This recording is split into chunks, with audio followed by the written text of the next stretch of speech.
Mikal Bridges just earned himself some extra playing time after he hit the game winner in the Knicks 114-113 OT win out in Portland. So Jonathan Macri of Knicks Film School is back on. I'm hoping people caught that joke, J Mac, about earning some extra playing time, but we'll talk about that in a little bit. Thanks for hopping on with us. You look tired from staying up late last night. Let me get your thoughts on that much needed win. I was about to say, you'll be lucky if any joke doesn't go right over my head with the sleep deprivation that I'm currently experiencing. No, listen, that was a fun game for a lot of reasons, and I think it was an important win for a lot of reasons. Like, look, it's funny. We were just talking before we went on air, and you're like, "Come on, Portland." Portland's a real team, or at least they have been for pretty much the last 2 months. Top five defense over that time, and I think as anyone who saw the game could attest to, they just go out there and they play hard, diving on the floor for loose balls, crashing the offensive glass, really getting into you on the defensive end. So I think what made this game so, why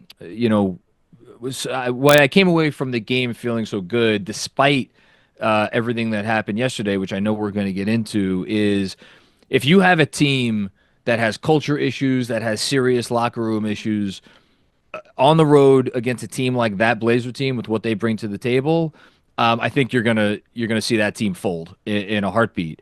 And the Knicks didn't do that, and they didn't do it on a night when Portland was hitting their threes, and for much of the night, the Knicks were not hitting their threes. So I think in that sense, in a way, that was almost a reaffirmation of the fact that they still do have a pretty strong culture going on there. They probably have some kinks to figure out, which we'll get into, but I came away very encouraged by the outcome. Really quick, because Portland isn't Boston. They're not the Cleveland Cavaliers. They're not the Orlando Magic. Do you feel like the Knicks play with their food too much and play down to their competition? I would agree with you if Jalen Brunson was playing in that game. And again, it gets into this really interesting place because right now it's been a couple games where the Knicks have been tested, and the Knicks offense in particular has been tested without the guy, or 3 games, I should say, without the guy who has done all of their initiating. But that, difficult patch has also kind of turned into an opportunity for them. And it's an opportunity to adjust to life without Jalen Brunson and give some other guys an opportunity to lead the offense, to have bigger roles. And I think you saw that against Sacramento, and you certainly saw it last night against Portland. Again, I have to just give credit to the Blazers. I am not looking at that as a win that it should have been 15 or 20 points. I think that was a tough game against a tough team, and the Knicks did what they had to do to win. All right, giving credit to the Blazers before you compliment my Blazer. But let's talk about the man of the moment, the man of the hour, Mikal Bridges, 33 points, and he got himself a double bang by Mike Breen when he hit that game-winning tray. That's after the report from our Stephen Bondi that Bridges allegedly had a conversation with Tibbs about the starters playing too many minutes. Double-part question, thoughts on Bridges' night and the too many minutes conversation. Well, let's talk about Bridges first because I think part of the reason that a lot of fans have been frustrated with Mikal since he arrived for the massive package that the Knicks traded for him is that he has not been what I think a lot of people thought of as a third option, someone who, might take on more of a role leading bench unit, someone who might be involved in more actions. And I think what we are seeing recently against the Clippers, against the Kings, and certainly last night against the Blazers, is that it's not because Mikal Bridges isn't capable of doing more, which makes me wonder if his comments about the minutes are actually maybe about a little bit more and about some more general frustrations about how he's been used throughout this year. As far as the minutes conversation goes, I mean, it's a different version of the conversation we've been having for the last 5 years under this head coach. He plays his starters a ton. He plays his main guys a ton. I don't think there's any question that all things being equal, he would probably like to play those guys less. He even said during his press conference before the game that, yeah, would I like to play him a few minutes less? Sure. But, and this gets into Tibbs's mentality. He views it, this sport and this team in particular as whatever it takes to get a win is what we're going to do. And I think there are a lot of different philosophies about that if that hurts them in the long run. But I don't think that there's any running from the fact that, like, yeah, these guys are playing a lot and it's impacting them.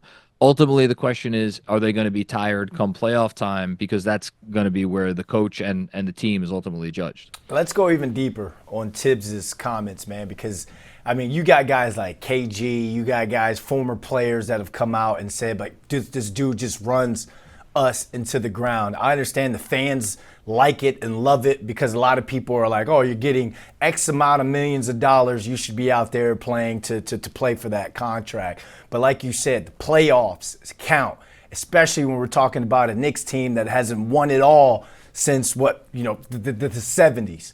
So here goes Tibbs' comments, and I'm going to get your response. Go even more in detail on what he said post-game. Well, we never had a conversation about it, but the facts are the facts. Your wings play more, right?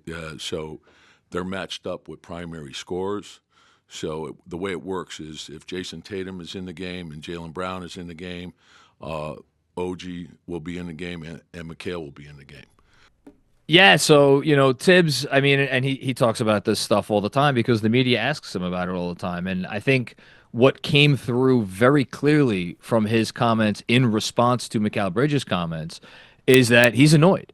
He's annoyed by this whole concept, and especially of whether it be former players or media people who are not involved with the team every day talking about this stuff, because he says, hey, you don't see what goes on behind closed doors. You don't know how much we do, or probably more accurately, do not practice. There are other ways to avoid wear and tear on the body. But I think in hearing how vociferous he was at defending himself in a way that he did not need to be, I think it tells you how much, there is a party line with the Knicks. And to go back to Bridges for a second, by Bridges coming out and saying what he said, I do wonder if there was a line that was crossed in kind of airing those frustrations publicly, because Josh Hart, he'll say some things sometimes, but Josh Hart is kind of the court jester. Jalen Brunson, he's the guy I'm thinking of, and much like Tibbs, he doesn't say anything that's going to ruffle any feathers. So I think there's a lot of stuff going on here. Maybe it blows over. Maybe this was just Mikal Bridges needing to, maybe blow off some steam, or maybe he was just having an honest moment. I think we'll find out the answers to those questions in the coming weeks and probably months. But I'd say this about Tibbs.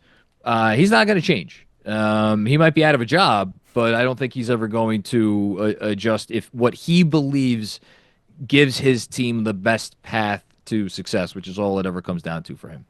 All right, the Knicks' next game is at Golden State, 2-2 on the West Coast road trip so far. The next storyline I'm sure we'll be talking about is when Karl Anthony Towns comes face-to-face with the Draymond Green. Never a dull day in Knicks Nation.